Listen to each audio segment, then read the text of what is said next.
Nagbabalik po muli ang inyong lingkod at nagbabalita ng mga balitang dapat nating malaman dito sa ating bansa. Ito ang Balitang Pambansa.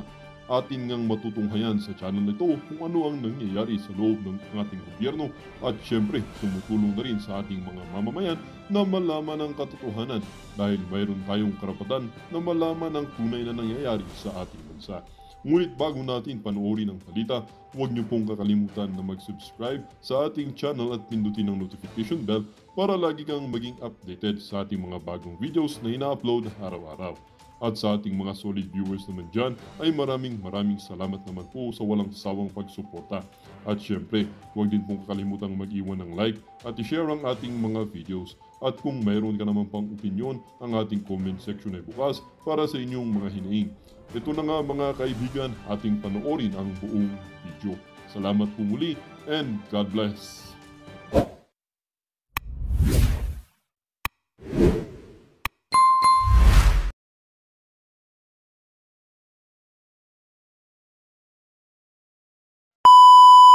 Eto, basahin natin yung title. Mga retiradong opisyal mula sa Philippine Military Academy umalma na. So panoorin natin. Binasag na ng mga miyembro ng Philippine Military Academy Alumni Association Incorporated ang kanilang katahimikan sa gitna na rin ng mga issue ng korupsyon sa Marcos Jr. administration. Si MJ Mondihar sa report. No, we shut down everything. I guess that's what they want. They want the government to cease working. So yung matuloy yung kanilang mga destabilization na ginagawa. Destabilization o pagpapabagsak sa gobyerno para kay Marcos Jr. ang mga komunikasyon ngayon sa 2025 BICAM report ng pambansang pondo na kanyang pinirmahan. Nauna lang itinanggi ng Pangulo na may mga blankong items sa 2025 General Appropriations Act o GAA. Pero hindi nga GAA ang kinikasyon ng kanyang mga kritiko, kundi ang mga blankong items sa BICAM report o ang final version ng budget bill. Ano to kapag pasensya na kayo kung ganito ako baka nabibiting kayo. Pero isipin, nakakagigil kasi marinig mo na, alam mo yung tipong pag sinita sila sa pagkakamali nila, sasabihin papabagsakin sila. Anak ng teteng, kung gusto kayong pabagsakin, matagal na. Tignan nyo nga lang, ito na lang, pinakabuhay na ebidensya, yung nangyaring peaceful rally ng Iglesia ni Cristo. Yung nangyaring rally ng KOJC dyan sa Port Bonifacio. Hudyat na yun, kayang-kaya na nila kayong pabagsakin nun. Pero hindi yun pinahintulutan. At walang ayaw ng mga Duterte na ano yan, babagsak ka tapos si BP Sara ang papalit sa'yo. Ang pangit tignan nun. Kahit ako yung tanungin ako na, Jay, napayag ka ba? Mawawala si Marcos sa pagiging presidente at si BP Sara. Ako mas gusto ko pa rin na manalo si BP Sara sa darating na 2028 election. Na iboboto siya ng tao. Ang pangit din kasi ng ganito kasi magmumukha silang rito gahaman sa kapangyarihan. No, na hindi naman talaga yun ang pag-uugali ng mga Duterte. Eto si Marcos, pag nasisita siya at nabubuking kayo, sabi pababagsakin agad kayo. Kung gugustuhin na pabagsakin kayo, matagal na. Tulong, guys. Ilang araw matapos ang komento ni Marcos Jr. ay lumitaw sa isang news forum sa San Juan City ang pamunuan ng Philippine Military Academy Alumni Association Incorporated, produkto ng natatanging institusyon sa Pilipinas na pinagmumula ng mga lider at general sa Armed Forces of the Philippines, Philippine National Police at iba pang uniform agencies. Mga dating general at opisyal na hindi na matiis ang grabing korupsyon ng kasalukuyang gobyerno. We voted to remain silent on these issues. However, nung General Assembly namin, nung January 25, the General Assembly voted that the PMAAA will go against corruption. Numero 1 sa puna ng retired officials ang korupsyon sa infrastructure programs ng pamahalaan. Mga pondong hindi raw nalalagay sa tunay na mga proyekto at binubulsa lamang ng ilang pamilya. Totoo naman talaga. Ang malupit pa nga dito kung ano yung ahensya na mas nakakatulong sa bansa natin, yun pa yung tinatanggalan ng pondo. So, kagaya lang ng PhilHealth. Kaso nga lang, ang pangit lang dun sa PhilHealth, may doon, may kamag-anak daw si Tamba. Oo, baka mami binubulsa din yung pera doon, no? Hindi, maraming ahensya. Ito na lang, Office of the Vice President. Imbis na may medical burial sila, wala na ngayon. Kasi nga, kulang yung pondo na ibinibigay sa kanila. O saan inilagay yung pondo? Doon sa AKAP. AKAP para pang ayuda. Tsaka dito may mga nababasa akong komento ng mga basher. Bagay, basher talaga. So wala na tayong magagawa dun. May mga nababasa ako na komento dito sa mga retired generals na to na, ay wala na kayo, mga retired na kayo. Ay wala na kayong silbi, wala na kayong kapangyarihan. Mga bobo. Alam nyo ba kahit ganyan-ganyan mga retired yan, may ano pa rin yan ha. May kapangyarihan pa rin yan sila. Mga taranta, mga bobo talaga, mga, ayaw ko ba sa inyo? Ba't nagsama-sama kayo sa isang community? Parehas kayo ng sinusuportahan nyo, mga bobo. Gago! Sino leader nyo? Si Gadon. Gago! Parang napakasakit na sila nagkukontrol ng budget, sila ang kontrata, sila pa rin ang subcontractor, and sila pa rin ang supplier. Ayon kay General Gonzales, matindi ang korupsyon ngayon kumpara sa mga nagdaang administrasyon, bagay na hindi nila kayang matiis dahil tinatawag ang kanilang pansin ng taong bayan. Bulgar na ngayon talagang open. Mahigit sa 11,000 ang mga miyembro ng PMAAA, kasama na ang mga nasa active duty. Patuloy namang magmamasid ang mga kabalyeros at sa takbo ng kasalukuyang gobyerno, at kung may pag-asa pa bang madala sa pag-iusap ang mga nakaupo, na iwasto ang mga kamalian sa kanilang pamamahala. Pero kung sakaling hindi, alam nyo, lahat naman tao yung patience is very limited. And if they see that the general public is really talagang napuno na, I think you have already experienced it in several occasions. Thank you, sir.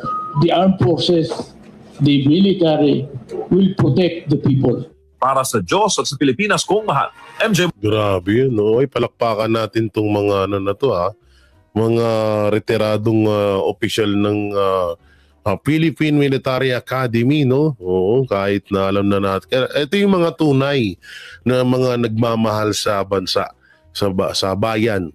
O katulad lang yun nila PRRD. Si PRRD sa totoo wala nang problema yun no?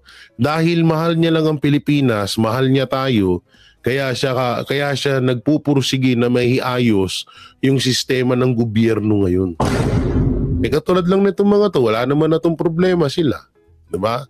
So bakit sila lumalabas ganyan para magsalita? Kasi nga may nakikita silang kabulastugan na ginagawa ng gobyerno. Nagaya nung sinabi ni General kanina, kung sino yung contractor, siya na yung engineer, siya na yung contractor, siya na yung foreman, siya na yung architect, lahat na, sila na lahat. Sila pa yung mga helper. Yung puppet nga lang, Congress. Gago! So ito, konektado rin po ito sa sinasabi kong video na talagang kitang-kita na nagbabayaran ho. Oo, etong sila Trillanes at sila Marcos Jr. Konektado rin po itong video na to, no? Matapos mabisto bayad ang rally tao na huli cam. Nag-aabutan ng pera. So ito, panoorin natin. Matapos sabihin at kumalat na may mga bayad ang dumalo sa nasabing rally against Vice President Sara Duterte. Actual video footage na makikitang nag-aabutan, naglilista at nagkakabayaran na. Mga taong hinakot ni Kagawad, huling-huli sa kamera. Ito ang shocking revelation ng maraming netizen na nagbahagi ng kanilang mga nakakatawang experience matapos nga raw silang mabudol ni Kagawad at pangakuan ng pera at pagkain, dumalo lamang raw sa rallying hindi rin nila alam kung para saan. Naku, sino kayo mga kagawad yun? No? So, ibig sabihin, yung mga makakaliwa, hindi malamang sa malamang nirecruit din kasi ito eh. Yung mga kagawad na yan, nirecruit ng mga anti-Duterte yan. Oh. Eh siguro, hindi sila uubra sa mga mayor. Hindi sila papakinggan ng mga mayor. So, ginawa nila, dun sila sa mga konsihal. Eh, minsan siguro, may mga utu-uturing konsihal. Baka pinangakuan din to ng kung ano-ano. Kaya pumayag din naman. Pinuputakti ngayon ng samot-saring negatibong komento ang Lilistahan, kaliwat kanan to ah. Eh si Kuya sa kabila oh. Oh yun oh, lilistahan. Nandito nagbibigay na ng pera. Ang lupit no? controversial video online kung saan tila nanindigan na hindi nararapat na purihin ang naging rally kay VP Sara dahil ang lahat lang raw ng ito ay isang malaking palabas. Hindi raw dadami ng higit sa 30,000 people ang mga rallyista sa kalsada kahapon kung wala raw mga pading na tao o yung mga individual na napasama lamang dahil pinangakuan ng pera. 30,000 yung tao? Gago! Totoo ba yung narinig ko? Umabot ng 30,000 yan? Yung nag-rally, 30,000? Eh parang wala pa nga 300 or 500 na tao yun eh. Oh, hindi nga totoo. Baka nananaginip lang kayo mga putang ina nyo. Ay. Gago! Sorry. Pakamura na naman ako. Hindi ako naniniwalang 3,000 yun. Anak ng teting, di nga kayo nakapagbayad eh. Yung kukunti nga lang nun, di kayo nakapagbayad. Paano pag naging 3,000 yun? Buisit itong mga to. Nag-viral sa social media ang interview nito ng GMA News sa ilang matatandang babae kung saan naghimutok sa galit nang takasan raw sila ng organizer na nagyaya sa mga ito na dumalo sa isang rallying hindi Ano naman kasi tatandaan nyo na eh. nila alam kung para saan. Ilang oras lang raw ang lumipas nang pare-parehas na dumating sa nasabing venue. Mabilis pa raw sa kidlat na umalis o tumakas ang taong nag-organisa sa kanila at parang wala raw ipinangakong pagkain at pera. Uhaw, gutom, pagod, puyat at kadismayan lamang raw ang kanilang napala sa mga pangako ni Kagawad na tila pinagsawalang bahala. Narito at panoorin ang full video kung saan umani ng nakakatawang reaksyon sa mundo ng social media nang mabuko na bayad pala ang ilang mga taong hinakot para magmukhang maraming Pilipino ang pumapabor na mapatalsik si VP Sara sa pwesto. Ilang mga rallyista hanggang ngayon nagwewelga hindi laban kay VP Sara kundi sa mga taong nag-organisa sa kanila at nangako ng 1,000 pera. Panoorin ang full video. Ito yung nasa tulay oh. Panoorin natin. Huling-huling mga kababayan ay talagang nag-iis. Grabe, nagkakabayaran na. May lista siguro bawat tao may 10 dala. 10 tao kaya 20. Hindi ganito yan eh. Bibigyan ko kayo ng sample. Bago natin panoorin ito, bigyan ko kayo sample. Ganito yan nangyari. May mga, ganito yan eh, may 10 taong kinausap. Yung 10 tao na yun, pinangakuan yun. Kumuha ka ng 20 tao or mahigit pa. Sa 20 tao, may 500 kada ulo ka. Gago! So, siyempre ako, maghahanap ako 20 tao. Magkano yun? Kung tig 500 ang isang ulo nun, di may 10,000 ako. Kung mas marami pang madadala ko, di mas malaki kita ako. Ang pangako pa, bukod dun sa may 500 ka kada ulo, may tigwa 1,000 yung madadala mong tao.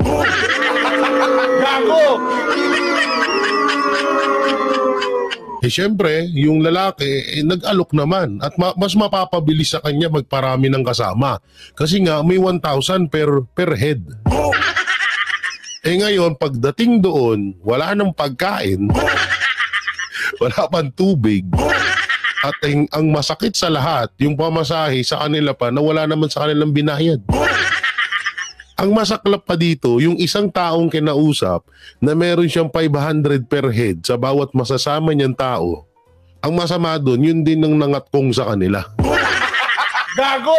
Ay nako, hindi alam ko, hindi po ako, sa totoo po hindi po ako naging sa mga rally. Pero kung papaganahin mo lang yung utak mo, kung paano mo mapapadami yung tao, ganito, katulad nitong sinasabi ko ang napakamalapit na gawain dyan. Kasi ang dali lang nun Ito, may kakausapin ako isang tao, diba? May kakausapin ako isang tao, o ganito, hanap ka ng 20 na tao, o kaya mas marami pa kung kaya mo, Biyopera ko sa'yo, 500 pesos per head. Tapos yung mga maisasama mo sa rally, may tigwa 1,000 pa. Libre pa kayo ng kain, mga kupal kayo, ganun. Diba? Ngayon, syempre, yung mga tao, yung mga Pilipino na may pagka-tolongges, syempre sasama agad yung 1,000 pesos. Magrarally ka lang, sasama ka lang doon, tatayo ka lang, ganun ka lang doon, munta nga. May 1,000 pesos ka pag uwi, libre pa kain. Ang masama lang dito, nagka-lechi-lechi sila. Oo. Malamang sa malamang, syempre, biruin mo ikaw yung leader. Ako yung tao na sinabihan ng or yung gustong magpatawag sa rally. Meron na akong tigwa 500 bawat ulo sa mga isasama ko. Kung hindi ko pa ibibigay yung bawat 1K doon sa 20 tao na yun, aba nako, may 30,000 na akong malinis. Diba? Kasi ito napakadali dito, napakadaling mang-scam dito, manloko. Sasabihin lang nung pinaka-leader yan, yung binilugan ng pula. Halimbawa, yan yung leader, di ba? Yung binilugan ng pula. Pag sinabi niya na, ay, walang binigay sa akin. Paktay na. Yung iba naman maniniwala agad, di ba? So, syempre, wala namang ginastos na pera doon, pamasahe lang. Tapos etong leader na to sasabihin, sige, abunuhan ko na yung pamasahe niyo, pasensya na, hindi ko talaga hindi ko alam, pati ako na-scam. Yun naman pala, nasa kanya lang naman pala yung pera.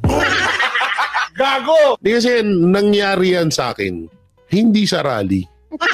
Nangyari yan sa akin sa construction. Sinama kami, ang usapan, half day lang. Makakatanggap na kami ng 500 pesos half day. Lilinisin lang namin yung isang building. Pagdating namin doon sa area, naglinis kami hanggang umabot na ng 12, alas 12 na yun, magkakainan na, uuwi na. Biglang nawala or biglang naglaho yung nagdala sa amin doon. Tapos nung makita na namin ng ilang araw, sabi, wala kang binigay sa akin Kaya ako nawala dun sa araw na hinabol ko yung may-ari. Kami naman, ang dami naming tanga dun. Nagantay kami hanggang hapon kasi sayang 500 at wala rin kami pamasahe pa uwi. Hanggang ngayon hindi ho nabigay yun. Gago! Ganito yung nakikita ko ditong pamamaraan sa rally na to No? Alam naman na natin yung galawan ng mga yan. Hindi na ho tayo pinanganak kahapon para hindi natin malaman yung mga kabulastugan na ginagawa nila sa mga ganyang taktika. No? Kaya itong mga ganito, gets ko na yan. So tuloy. Tahan ng mga po dito. Ayan mga kababayan, huling-huli po natin itong grupo na magsasagawa ng rally dito po sa EDSA People Power Monument na grupo at mga kasamahan ni Trillanes na kung saan mga kababayan sinasabi nilang milyon po silang darating dito. Yung sinasabi nilang 41 million ay nandito na nga po mga kababayan, dumating na nga po sa EDSA. Subalit ito po mga kababayan ay kitang-kita ho natin ang listahan na ginagawa nila. So, ikaw, no, bilang manunood, bakit nagkakaroon po ng ganyan? Yun, no? Kitang-kita yung listahan, no? Yan, listahan na yan. Kitang-kita niyo mga kababayan na yan. So, nag-aabang po sila na mailista yung kanilang mga pangalan. Hindi natin alam kung ito po ay posibleng mag-aabutan mamaya, no? Ayan, no? Maraming mga nag-aabang doon sa palista. Grabe. Ayan. Ito, alam ko, napanood nyo na to. Pero panoorin natin to ulit. Ito na yung mga na-scam. Video to, bakula! Ate, wala pa pinapakalan. Oo, tawagin ko pangalan ha. Wala lang, gulo nyo. Video mo. Sino ang malagay ng house and land? Sino ang nabudol? Sino ba? Ang listahan ng may... Bordeas. Yes. Yan, Jivan Bordeas. Grace Limbo. Quincy. Kami po yung hindi nabayaran na pinangakuan ng 1,000. Jason Pascual. Mga pagunian na sino man yan namumuno yan. Oh, yun na. 1,000 daw. Dito na sabihin nyo, walang 1,000. Nandun na daw sila sa venue pero walang 1,000. Ano na kasi, bago kasi kayo, tatanga din kasi. Bago kasi kayo tumanggap ng mga ganun, dapat doon mismo sa lugar nyo na. Kaya tinuturuan ko na kayo kahit papaano maging successful naman yung rally nyo. Walang tubig, gutom. Anti-Sara, impeach Sara. Ang pinagtataka ko lang, ano ba itong rallying to? Rally laban kay Sara or pangangampanya ng Akbayan Party List number 51? Alam nyo, ayun na. Tama yung sinabi dito nitong, ewan ko sino to. Hindi kasi ito yung mga damit, nakita mo sa mga damit, Akbayan Party List, thus number 51. May number, may pangalan ng kanilang hindi ko nga alam kung rally talaga for impeachment kay BP Sara or sila ay nangangampanya na. Sa totoo lang talaga. Tapos may mga banner, 'di ba? No, may mga banner sila na nakapangalan din yung mga party list nila. Ang lupit lang eh. Nakita ko pa sa bandang gilid dyan may Trillanes pa. So ang tanong, ito ba ay pulso talaga ng taong bayan na gustong pabagsakin si Sara dahil sa nakita nilang magnanakaw si Sara? O baka nabayaran lang dahil napondohan ang Akbayan Party List? Wala bang budget ang Akbayan Party List para pag-ibahin ang rally kay Sara at pangangampanya? Mas mukhang marami pang hawak na placard ng Akbayan Party List kaysa dun sa pagpapa-impeach kay Sara. Yun na nga yun eh. Walang tawang-tawa talaga ako. Sabi ko, parang mas marami pang placards ng Akbayan Party List kaysa sa impeachment kay BP Sara Duterte. Ewan ko ba dito sa mga to. Yan na, alam nyo yung mga ganitong bagay, sabi nga nila, eto ulit na rin namin doon sinasabi, ang kasamaan hindi mananaig kahit kailan yan. Totoong-totoo po yan, no? Yung mga ganitong gawain. Samantalang dito na tayo. Magpunta na tayo dito. Ito na yung, asan na yung video. Hinahanap ko yung video. Ito. Pero bago lahat, dito muna tayo sa sinabi ni hanapin ko muna yung video ha. Sa sinabi ni isa sa mga pinuno niyan.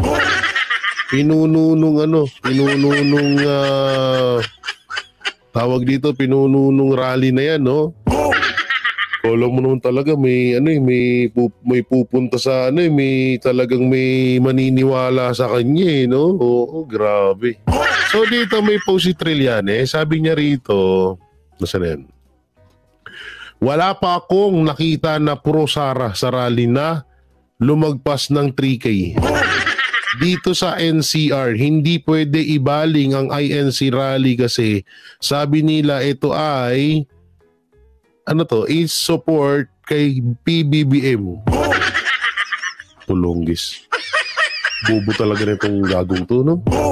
Ewan ko, paano naging senator yung hype na yan? Eto na, panoorin natin ang video na kumakalat ngayon sa social media. Eto siya.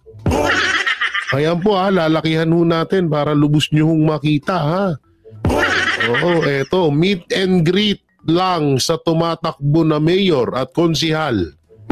Salamat sa 1K. Ayop na to. Ito panoorin natin. Okay. Shalom. Shalom. Mayor.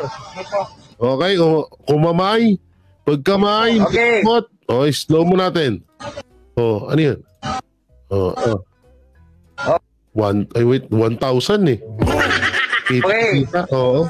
Okay. 1K nga talaga din. Grabe, no? Ang tanong ho dito, saan galing ang pera ni Trillanes? Gago! Saan kaya galing ang pera ni Trillanes? Anak ng titing naman. Hindi, lubos ako nagtataka talaga. Kasi matagal na siya wala sa Senado.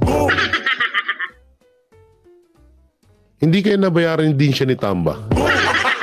Gago! 1,000 talaga eh. Ulit-ulitin natin. Shalom.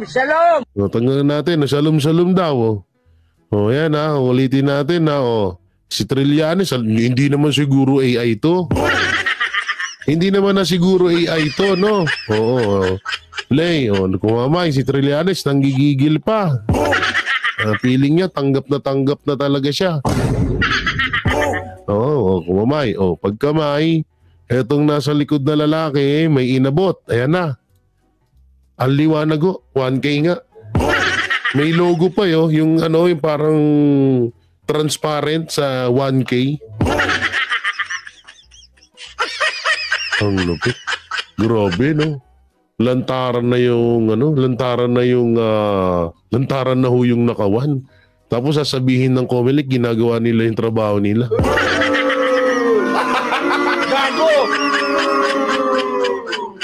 Ito, naku po. Kawawang tiga Caloocan. Gising-gising kayo dyan, ha? Hindi ko alam, tama ba ako kung sa Caloocan ba tumatakbo tong kupal na to? Doon ata sa Caloocan. Ngayon pa lang, nakikita nyo kung paano kayo suhulan. Alalahanin nyo, gumastos ng malaki yan. Kapag nanalo bilang mayor yan sa iyo, naku po. Kawawa kayo dyan. Ako na nagsasabi sa inyo, kawawa kayo dyan. Walang magiging magandang kakahinatnan niyang Caloocan na yan. Gagawin lang kayong hugutan ng pondo ni Trillanes. Hindi, totoo po yan. Gagawin lang kayong hugutan ng pondo ni Trillanes pag nanalong mayor yan. Kaya kung ako sa inyo, kung halimbawa man na ayaw nyong dumampot ng bato at ipupukpok nyo sa ulo nyo, mag-isip-isip kayo.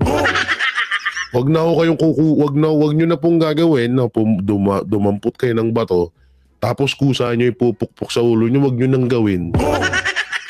Maawa kayo na lang sa mga kabataan.